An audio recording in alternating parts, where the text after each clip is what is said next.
Hello, everybody. This show has been created to inspire you to take action. All about celebrating and reframing what success looks like. To be the best version of ourselves that we can be. And we have incredible speakers for you tonight.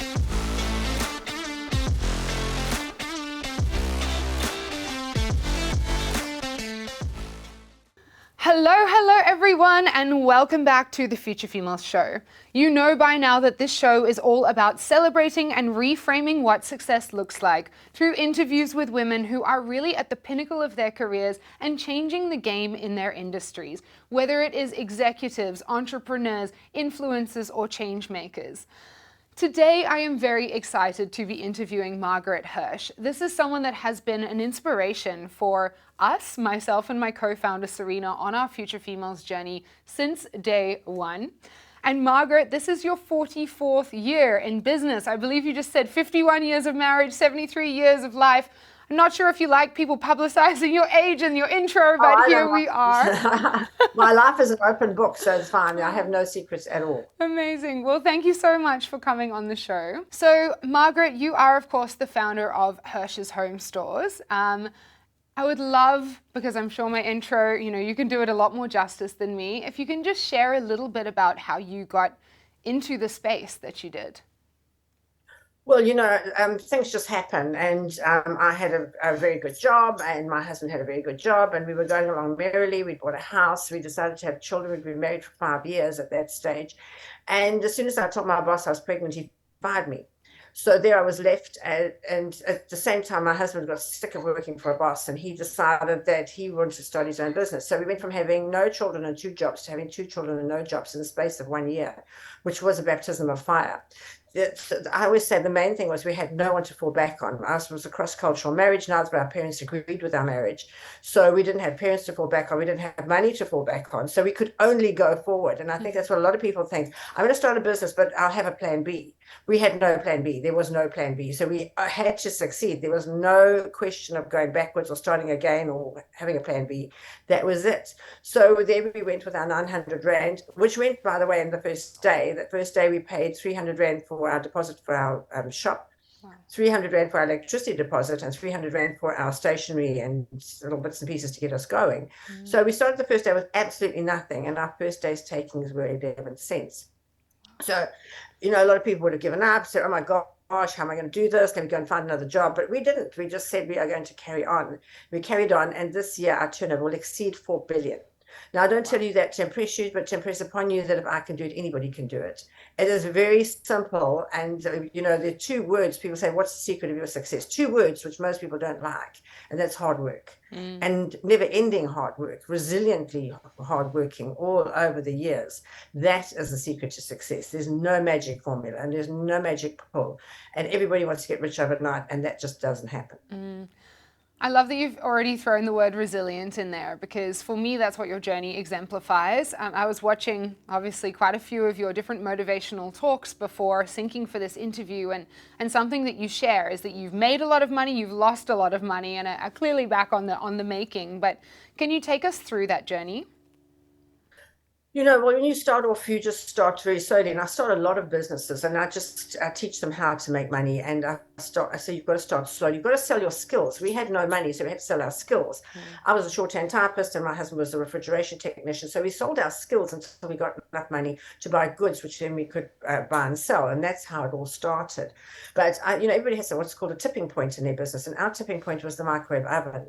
When way back in the early 1980s, nobody knew what a microwave was, and nobody definitely wanted to use it. And there were all these amazing tales of, blowing up your cat and things like that. So we took the microwave home, and it appealed to me because I love food and I love speed.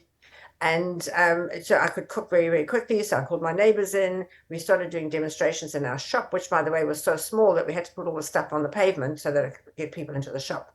And we showed them how to cook. And in half an hour, I cooked a chicken. I baked a pineapple upside down cake, and I made some fudge. And I showed them how to do it. And that was the secret of our success. And to this day, we still teach cooking in the store. We have lessons in our Samsung stores to show people how to use their cell phones. You can't believe people don't even know. Some people don't know how to sell 10 WhatsApps. So we teach people how to use the products that they buy. And I think that's the most important thing. We do hints and tips all the time. We teach domestic workers how to use the fancy appliances that their employers buy for them. And yeah, and it's a very successful formula which works to this day. And you know, what's so clear from speaking with you is that it's your purpose shining through in everything you do. And one of the quotes that I love is that your purpose in life is to find your gift and your mission is to give it away. How do you think you could have been as successful with a different business that perhaps wasn't so aligned to your purpose? Oh, absolutely. You know, I think business is business. And I always say to people, I teach businesses from nail technicians to hairdressers to plumbers to welders to jewelry designers. I mean, I have them across the board. I teach people now how to make money. My mission in my life now is to make sure that every woman is financially independent, because a financially independent woman has choices. You know, the only women who have to suffer gender-based violence are those who don't have a choice because they have no money. If you have money, you can choose to leave. You don't have to stay there. You can choose to educate your children. You can choose to buy your own house. You can choose to buy your own car. I always tell the story when I won a car and I gave it to my sister-in-law, and that very same day she left her husband because she didn't need him anymore because she was only there for the car. So, you know, financially independent women are what will make the world go round, and that's going to really improve everybody's lives. And how do these women become financially independent? I teach them how to do it because it's a very simple formula. And once you know it, you can do it, and then you can become financially independent. You don't have to rely on any man for money ever again. And that's so important. I love the phrase that money is a unit of choice. Right? Once you have it, you can actually choose your own decisions rather than, as you say, like abiding by your husband or your family or someone else who's deciding for you. So very aligned in terms of that mission. So taking it back to day one of Hirsch's Home Stores, and you've invested all of your money and made 11 cents. And I think this is a reality for probably quite a few people who are tuned in, who have invested in their business and they're perhaps thinking like, how much do I keep investing and what are my options from here if I am financially drained? So what did you do from that point? Well, as I said, we had to sell our skills. So I was doing shorthand typing, which I was getting paid 50 cents a sheet to type. So guys would phone me, dictate their letters, I'd type them quickly and they'd come fetch them. And my husband was fixing air conditioners at that time. We only serviced air conditioners at that time. We didn't do anything else, but he was servicing a lot of air conditioners. From there, he graduated to fixing fridges and stoves and washing machines. So we sold our skills and we got that money. And that was what kept us alive, because we had, as I said, nobody to fall back on. Whatever money we made, we could buy food, but we kept investing the money back into the business. And I think this is where a lot of people go wrong. They start off and they make a little bit of money. The first thing they do is spend it. And we had a chap called Billy Healy who had a shop right next door to us. And, you know, you always think, oh my gosh, he's opened up next door to us doing exactly what we do. And how are we going to cope? And the first month he had a new car, and then he had a boat, and then he was going away for the weekend, and we were still working. We were thinking, oh my goodness, how is this working? But of course, within 3 months, everything was repossessed and he was back to square one again. We'd been investing out what the money we'd made back into our business. And this is what I tell people to do. You've got to invest the money that you make back into your business for a long time before you can start buying yourself all the things that you want. So we did that for many, many years. And the other thing is to start training your staff. We started with one staff member and we trained him. And then I got another staff member in, and I just still remember, I mean, it seems like bizarre today to say, but it was, she came from a home where she had no fridge. So she used to keep her live chicken under her seat at work, take the chicken home to make the curry for supper, and make it for sandwiches the next day, come back in. And I mean, it was very, very basic and very rural. We had no mod cons, nothing fancy. We started with the basics, but between us, we built this business up step by step, brick by brick. I always say it's like building a house. You know, you start with the foundation and then you just build brick by brick until you get to where you want to be. And so you talk about not having a plan B, which I can appreciate, obviously draws focus, but also I think a lot of people have a plan B because they're scared that the plan A won't work and they'll be left with nothing. It won't work. And if you think it won't work, it won't. We were convinced that our business was going to work. It had to work. We had no other option. So because we were convinced it was going to work, it did. And from there, it evolutionizes. You sort of grow person by person, customer by customer. You grow that business to be what you want it to be. Customers become your best raving fans. Our customers send us more customers than any advertising will ever do. because, there's nothing better than a personal recommendation that people say, oh my God, this was fantastic. They did what I wanted. They had what I wanted. They looked after me. And to this day, and I always say, people don't care how much you know until they know how much you care. And we genuinely care about our customers. We care about our staff as well. We care about our staff that we look after them. And so they in turn look after their customers because they come from this nurturing environment. And I think that's also important. You start to realize when you have a business, you can't do everything yourself. So you've got to get a staff that can really help you and work with you. And it's really difficult because when you've been doing it yourself, you think that you're the only one who can do it. Nobody's going to do it like me.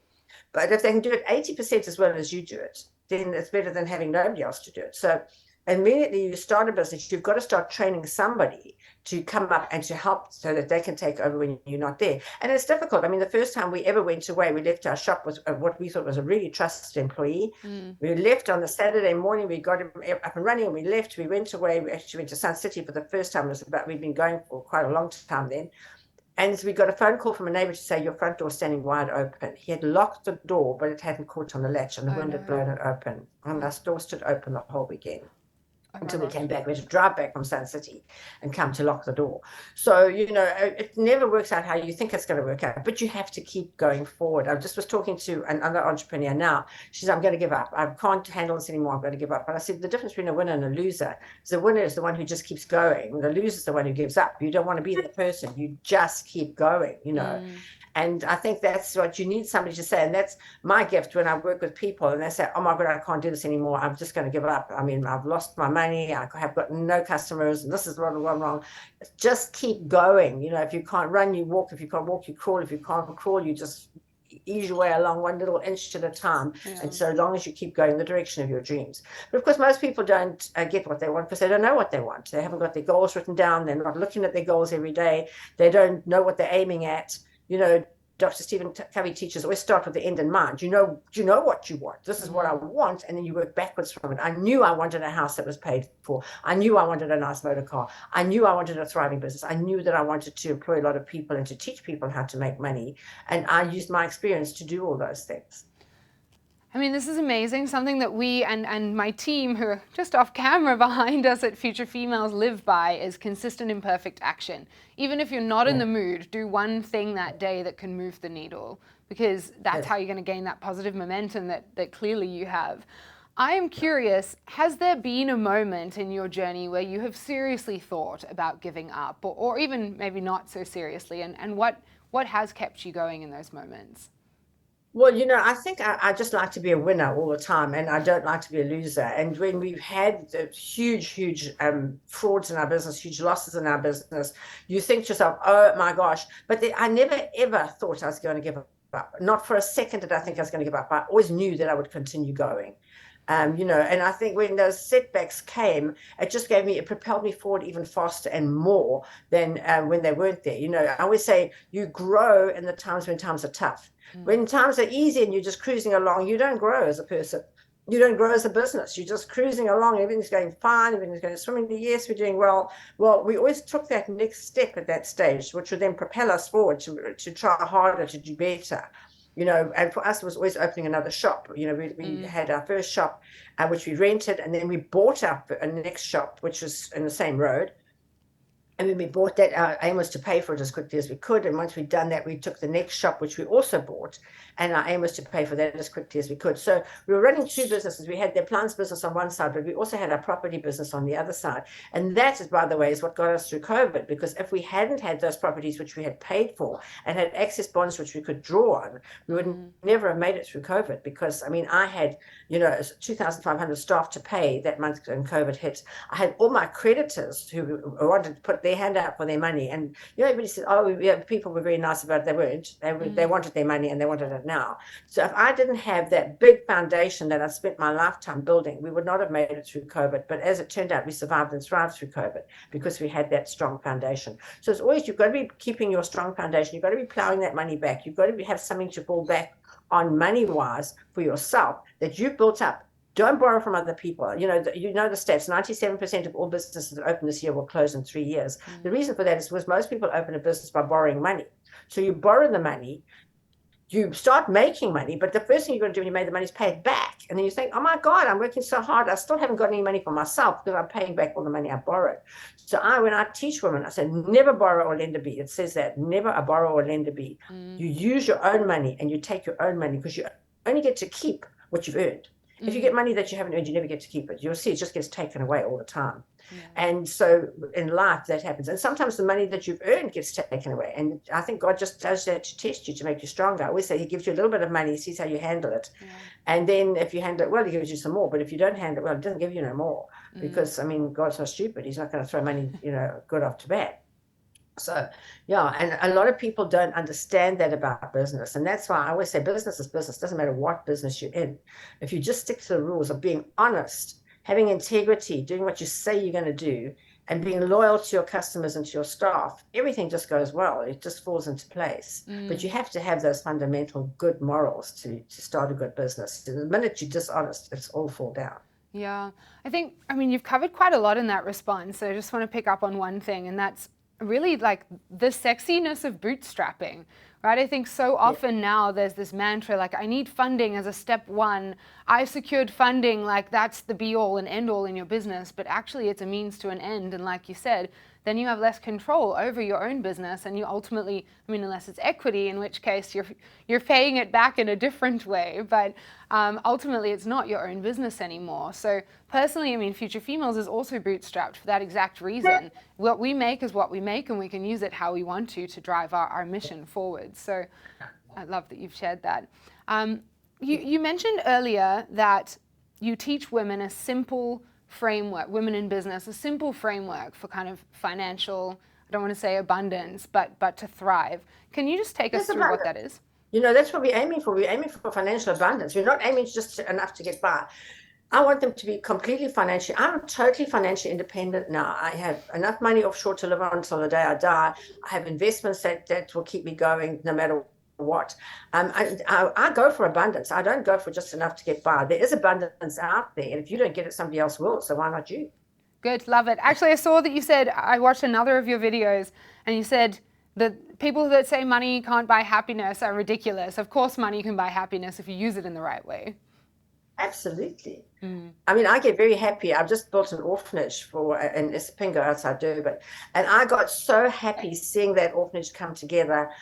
Seeing Sneh, who's the lady who runs it for me with the children, she only takes abandoned children. And I was with her the one day when a woman came up with a 2-week-old baby girl and said, here, have this baby, I can't keep her anymore. And she just left, and she didn't even know the baby's name, its mother's name, nothing. And she took this baby, and she's just such a wonderful person. So for me, I get such joy out of giving and knowing. And I said to her, you don't have to scratch and save.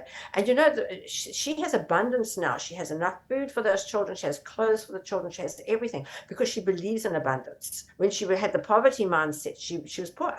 When I changed her mindset, and remember, being rich or poor is a mindset more than anything else. I changed her mindset to understand that God wanted her to be rich. He wanted her to have everything she needed.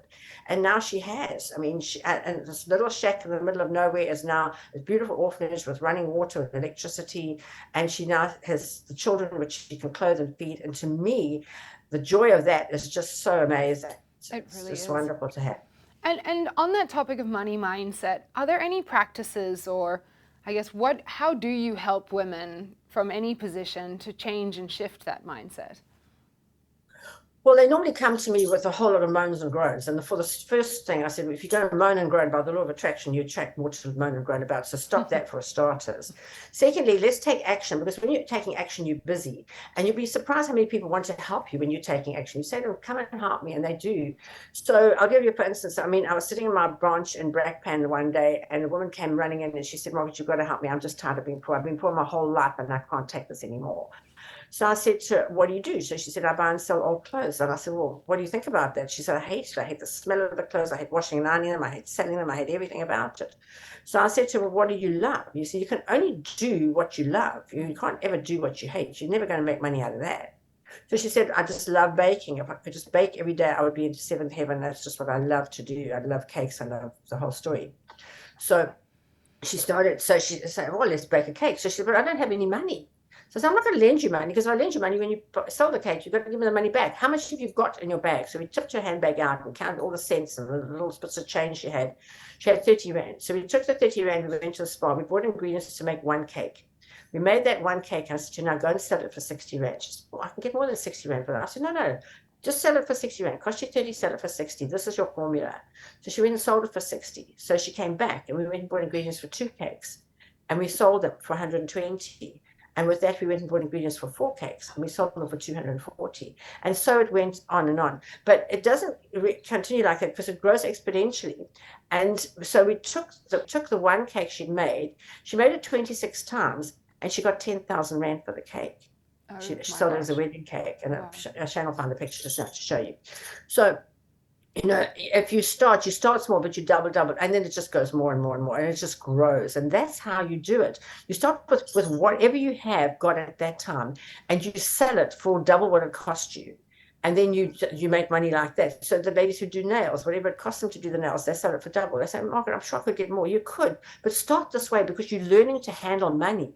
You're learning to change your mindset about money. You're learning that God wants you to have that money. He wants you to have that abundance. He wants you to have that financial freedom. The only person that's stopping you is you.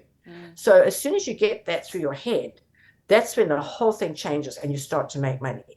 And you can't start looking and counting and you just go with the flow and just keep going. And you've got to work hard, And so then I said to her, what we're going to do is you're going to get 4 ladies, and what I've taught you, you're going to teach those 4 ladies. She said, I'm so busy, I can't teach. No, you have to. So she got 4 ladies in, and she taught them.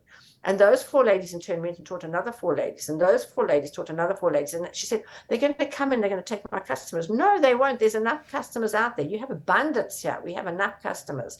You just go make the cakes and sell them. That's all you've got to do. And now we have hundreds of women baking and selling cakes. So, it just goes to show that it doesn't matter where you start. You just keep going. But those girls worked hard. They come to me and they say, oh, I've been up since early in the morning. I'm standing. I mean, I cooked for a living for 17 years, so I can tell you. It's hard work to cook. But at the end of the day, you can get the reward is there, but you have to keep going, and it's hard work. You start early in the morning, you end late at night. That's what it's all about. It's not about having time off and having relaxing time and that. No, when you're born and you at school, you learn. In the middle of your life where we are now, you earn. You've got to earn that money, because at the stage of my life where I am, this is where I return. And that's why I've got time to teach people how to make money, because I learned it. I can show you what I've done. I lead by example. I don't tell you what to do when I don't know how to do it myself. I've done it. So when I tell you this is how it works, you know that it does. It's worked for me, and it's worked for hundreds of other women who I've taught over the years. Yeah. I love that story that you were just sharing. I'm very excited to see the images. But in a previous interview, we were talking about confidence, and our interviewee was saying nothing builds confidence like actually achieving your goal. That's what gives you the impetus to set the next. So I love that advice of, yes, maybe you could get 10 Rand more, but just double it, sell it, get that confidence, and keep taking those steps forwards. I love it. So Margaret, I want to come back. You've touched on a couple of things around support structure. Obviously when you started, but then around building your team. So how do you advise people start this? And what type of people do you need in your support structure, or do you lean the most heavily on? Okay, so I always employ on attitude, not on skills. I can train skills, but I can't train attitude. So I employ nice people. And if you come into my stores, everybody who works for me is a nice person. That's what I look for first and foremost. I don't care how many degrees you've got. I don't care what you look like. I don't care what race, color, or creed you are. You have to be a nice person. And those nice people are just nice. So you look for a person who's got a good attitude, who's going to be kind to people, who's going to take care of stuff. I do simple things when I interview, like I leave a piece of paper on the floor. If a person comes and sees a piece of paper and picks it up, that person is going to be concerned about things, going to be make sure that your store is always clean and tidy. Simple things like that. I also leave money on the table and walk outside and see about 40% of the people pinch the money. Well, those are the people you don't want. So when you interview, I don't interview and tell me about your life, where you've done. No, I go a completely different tangent, and I see what that person is really like, what they really like underneath the facade that they put on when they come for the interview. And you just get really nice people, and all my people are really good and really want to work hard and really want to achieve. What makes Churches different from other companies that people work for is we grow the person to be the best that they can possibly be. So we take a really nice person and we grow them, and we see where their strengths and their weaknesses are. We ignore their weaknesses and we build on their strengths, and those people become better and stronger in those particular ways. And everybody's got a different strength. And some people are just really good with difficult customers. Some people are good with slow customers. Some people are good with fast customers. Some people are very technical and can explain stuff, So yeah, we take their strengths and we hone in on their strengths. So we just employ really nice people with good attitudes who like people. Because in our business, and I don't care what business you're in, whatever business you're in the people business. And if you can really look after people, they'll really look after you. Absolutely. And so I completely agree with hiring for attitude, I guess, over aptitude. Thinking about, I guess, a lot of your employees are in customer-facing roles. So is there any sort of formal sales training that you go through, or is it a lot more informal?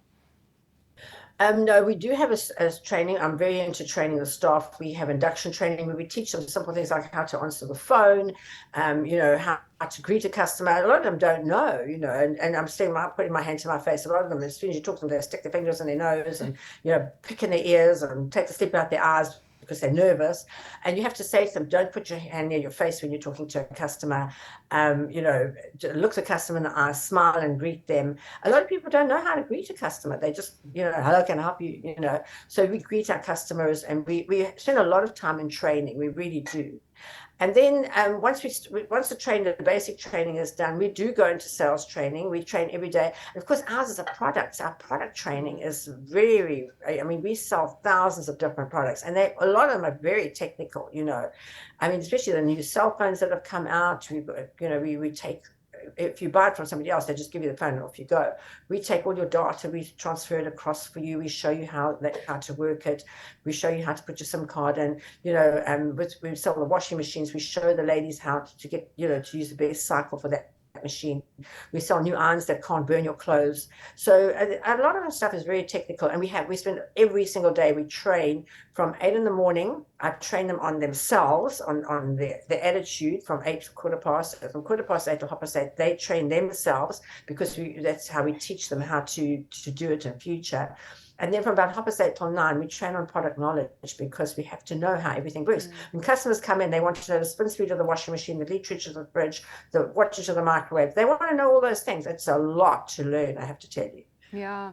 And there's so many avenues that I want to take. There's also managing a team myself, but we have a lot of solopreneurs who are probably watching this and who possibly have no co-founder, can't afford a team, and are feeling like, obviously all of this is very valid advice, but how do they actually do it all?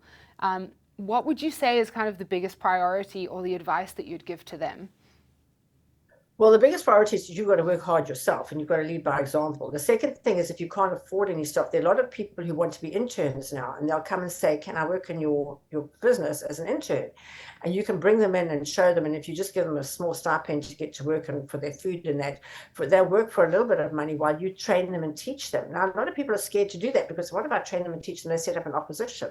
Well, what if you don't train them and don't teach them and you have nobody? So it's better to do that. So you've got to start training somebody, and you can always afford everything. If you say I can't afford anything, you'll never be able to afford anything, but you can afford whatever you want. You just have to work that a little bit harder. So you work a little bit harder, you make a little bit of money, and you take that and you invest that in a person, and you've got to find that person. And people always say, how do you find such good people? Well, they usually find me.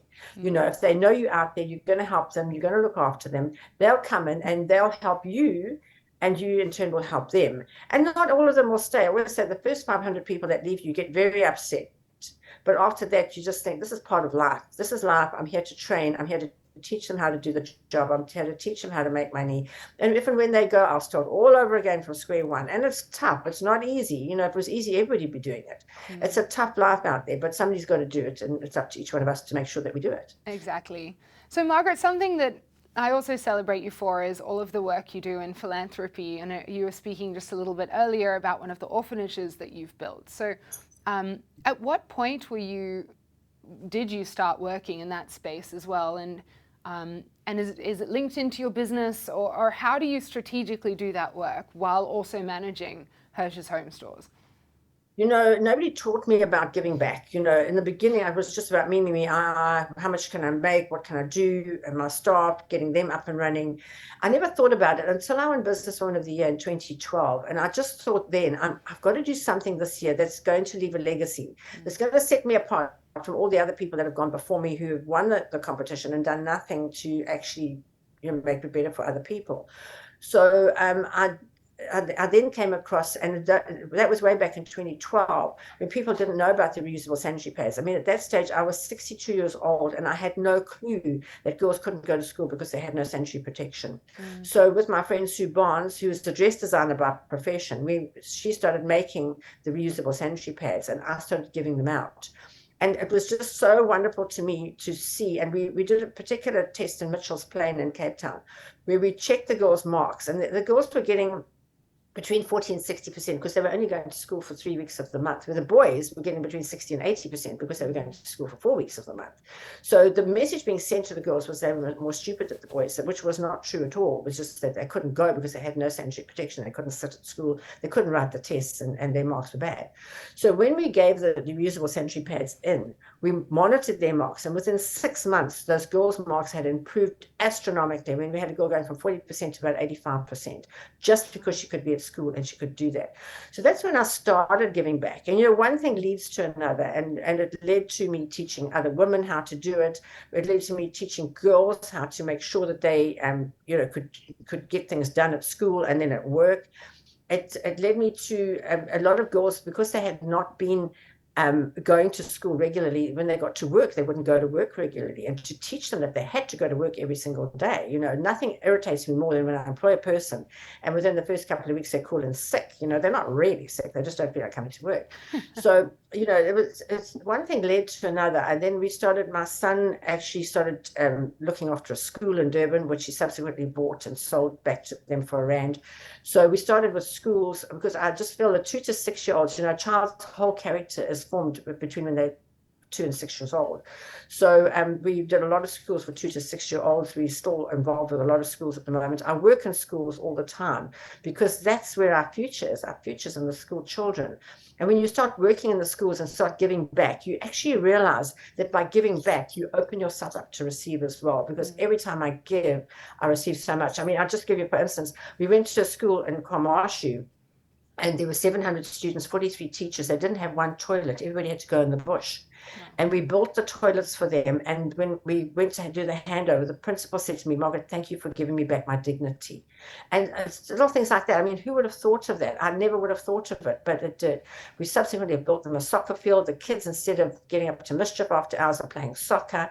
It's just so gratifying to do that and to be able to help other people at not huge cost to myself, at a small cost to myself, but a huge, huge difference to all those lives that are going to go through that school between now and whenever. Yeah.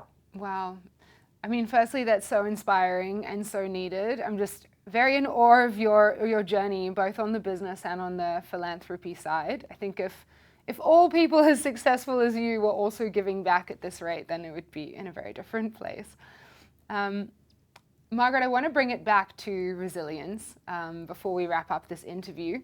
And, obviously, firstly, I love how you just tell it like it is. I think that this interview is very different to a lot of the content that's out there that is probably like mollycoddling entrepreneurs to some extent. So I'm really grateful for you for that, because I think there needs to be more directness about how frickin' hard the journey actually is. And to continue it for 44 years, which is incredible. So I think if I could ask you, what would be 3 of your biggest learnings along that journey that you could impart for our audience who are, probably, let's say, 1 to 5 years in? Well, as I said, the most important thing which people forget is you've got to work hard. They always want holidays. I want to go off for the weekend. I want to do this. I want to do that. Especially if you're in retail. Retail 7 days a week. You just got to keep at it. You can't have days off. I always say when you die, you're going to be dead for a long time. It says in the Bible, you're going to be dead for eternity. You can sleep then, but now you've got to work. You've got to get it done. second most important thing is to teach other people how to do it, because when you know how to do anything, whatever it is, if you know how to do it, teach somebody else how to do it as well, because then at least you've got some backup and they can help you out if ever you can't be there for any reason. The third thing is just to be resilient and consistent. People like consistency. They don't like you to be here today, gone tomorrow, that type of thing. People like you to be consistent. They like to know that they can contact you anyway. You have to be contactable. As you know, my phone number is out everywhere: Facebook, Instagram, LinkedIn, Twitter. Anybody can contact me at any time. And they do, and I look after them. If they phone me, I'm not going to do it for them. A lot of them say, will you mentor me? And what they mean is, will you just go and do all the work and let me come take the glory? No, that doesn't work. I'll mentor you, but you've got to work, and you can work hard as me. The next thing I think a lot of people don't do is you've got to get up early. I get up 4 o'clock every single morning. Robin Sharman wrote the 5 o'clock club. His book is about that, waking up at 5 o'clock. But and where he is, they start work later. We start work earlier. So I get up at 4 o'clock. I start work at 7. And I work through until midnight, and I'm a great believer that a lot of people sleep too much. You just don't need to sleep forever. You're going to sleep forever when you're dead. So just sleep a little bit now. And I trained with Tony Robbins, and Tony Robbins taught me that 4 hours sleep is more than enough. 4 hours sleep is what a human being needs. If you sleep more than 4 hours, you'll wake up as tired as you went to bed. So that's not a clever situation. Then if you're only sleeping 4 hours, you have a lot of time in the day, because I'm 73 years old now. I've been sleeping for 8 hours a day. I've been sleeping for nearly 30 years of my life. So that would be a crazy thing. I wouldn't have been half as successful because I would have been asleep all the time. So that's one of the things I say to people: sleep less, work more. You've got to exercise. Your wealth is your health at the end of the day. So you've got to eat healthy. As you know, I'm vegan, so I don't eat any animal products. I don't put any rubbish into my body. I would never ever think of having anything like an energy drink or anything like that. I just don't believe in it. I drink water. I drink rooibos tea. And it just saves you such a lot of money. I'm not forever buying coffee. I'm not buying meat, chicken, fish, eggs, milk, that type of thing. I don't have to do that. And as a result, I have a very healthy body. And you've really got to be healthy. You don't want to start getting overweight, and then you start getting blood pressure, and you start getting diabetes and all this rubbish, and you're always taking pills, and you're always going to the doctor's getting rich, you're getting poor. That's a crazy situation. So just eat properly and you'll be healthy. Get up early in the morning, do some exercise. A lot of us have sedentary jobs where we sit all day. If you just don't do any exercise, you just end up as a blob. And you've got to get up and make it happen. Nobody's going to do it for you. I always say to people, there's no fairy's going to jump out in the night and do everything for you. If something's going to be done, you point yourself and say, if it's to be, it's up to me. And you just get on and do it. And I think if people can just understand that side of it, there's no magic pill. There's no wonderful formula. It's consistent hard work. You got to be resilient. Things come and knock you down. I've had the rug pulled out from under my feet a few times, where I've trusted people, and people that I really trusted have stolen from me, and huge amounts, more than I ever had, and you just got to start going again and just pick up the pieces. When we were looted, our beautiful 20 million rand building was burnt. Our 46 million rands worth of stock was stolen. I didn't sit and weep and moan and carry on. I just got up 5 o'clock the next morning. I was at work, and I was cleaning up the mess, and I got the municipality to come in with their big rubbish tips, and we put all the mess in. We didn't have painters. We didn't have money for tilers. We didn't have anything. So we just used our stock, and I had my cashiers were painting. My stock controller was tiling. And what they said would take 2.5 years to fix, we did in 10 days. Amazing. 9 days after the looting, we opened and our shop was complete. It was 100% perfect, and we'd done it all ourselves. We didn't ask anybody for any help. We didn't ask anybody to do anything for us. The staff came in, at that time we couldn't go to work, so they came in and they just did what they had to do. And people who didn't know they could do woodwork did woodwork, and people who didn't know they could do tiling did tiling. And it wasn't perfect, but in fact we're still redoing some of the tiles because those guys just put the tiles down, but we had to get up and running. 10 days later we opened up and we were back to normal again. Amazing. And I see that one of the places opposite me still isn't open now, nearly 3 years later. So you've got to just get stuck in and get it done. Margaret, I thought I worked hard until this conversation, and now I'm very, very fired up to go and do more. So thank you on a personal level for that as well. The last thing I want to ask is, what's next for you? What's next for Hirsch's Home Stores, or for you personally? Well, at the moment, I'm doing my PhD in entrepreneurship. I did my master's when I was 70, and I did a digital marketing degree last year because I still believe if you're not growing, you're dying. So I continue to learn. So I'm hoping to start my PhD this year. I've actually got an interview on Wednesday to see whether I'm going to do it in America or in South Africa, because I'm now living between the two continents. And I'm going to do my entrepreneurship so that I can help other women entrepreneurs to get ahead. I work a lot with Melanie Hawken of Lionesses of Africa. She's got 1.7 million African women entrepreneurs on her books.